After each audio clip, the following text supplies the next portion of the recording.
Hello, in our Parashat Bo, we read about Am Yisrael leaving Egypt and have a mitzvah once and again to remember the fact that they've left Egypt. And what are we supposed to remember about Egypt? It says in the Pasuk, Zachor et hayom hazeh asher yetzatem mimitzrayim mibeit avadim. Egypt is described as the house of slaves. We have this phrase also in the Ten Commandments, Anuchi Hashem Elokecha asher hotzeticha me'eretz Mitzrayim mibeit avadim, from the house of slaves. What does that mean?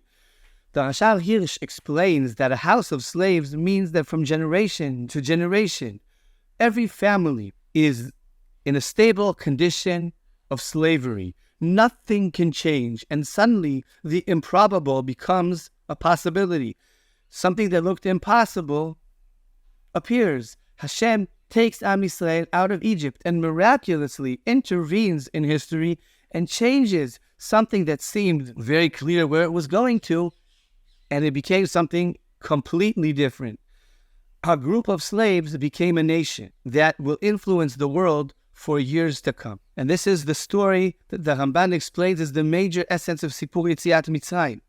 The idea of the miracles in Yetziat Mitzrayim, explains the Ramban, is to explain to us that also nature is miraculous. Looking at things in the perspective of a miracle means that you can't take anything for granted. You don't look at anything and say, this is for sure what's going to happen. Nothing is 100% for sure. Things can change.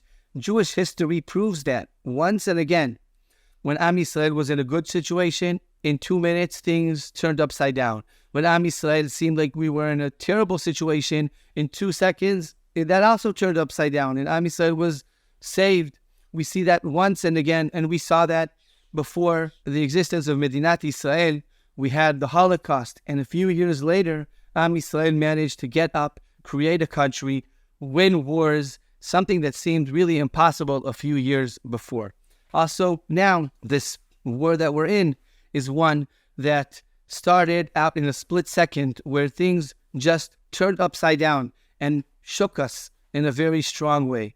And yes, there are things that seem really, really complicated, and we have no idea how they are going to be solved. But yes, our belief in Am Yisrael and in Hashem and in the special story of Am Yisrael and the way Hashem leads the history of Am Yisrael strengthens our belief in the fact that the impossible can be possible and that Am Yisrael, Be'ezrat Hashem, will overcome all the challenges that we're facing. Be'ezrat Hashem will have really as soon as possible the safe return of all the hostages from Gaza, the safe return of the soldiers, that they'll be returned home victorious after achieving all of the goals of this war. Shabbat Shalom.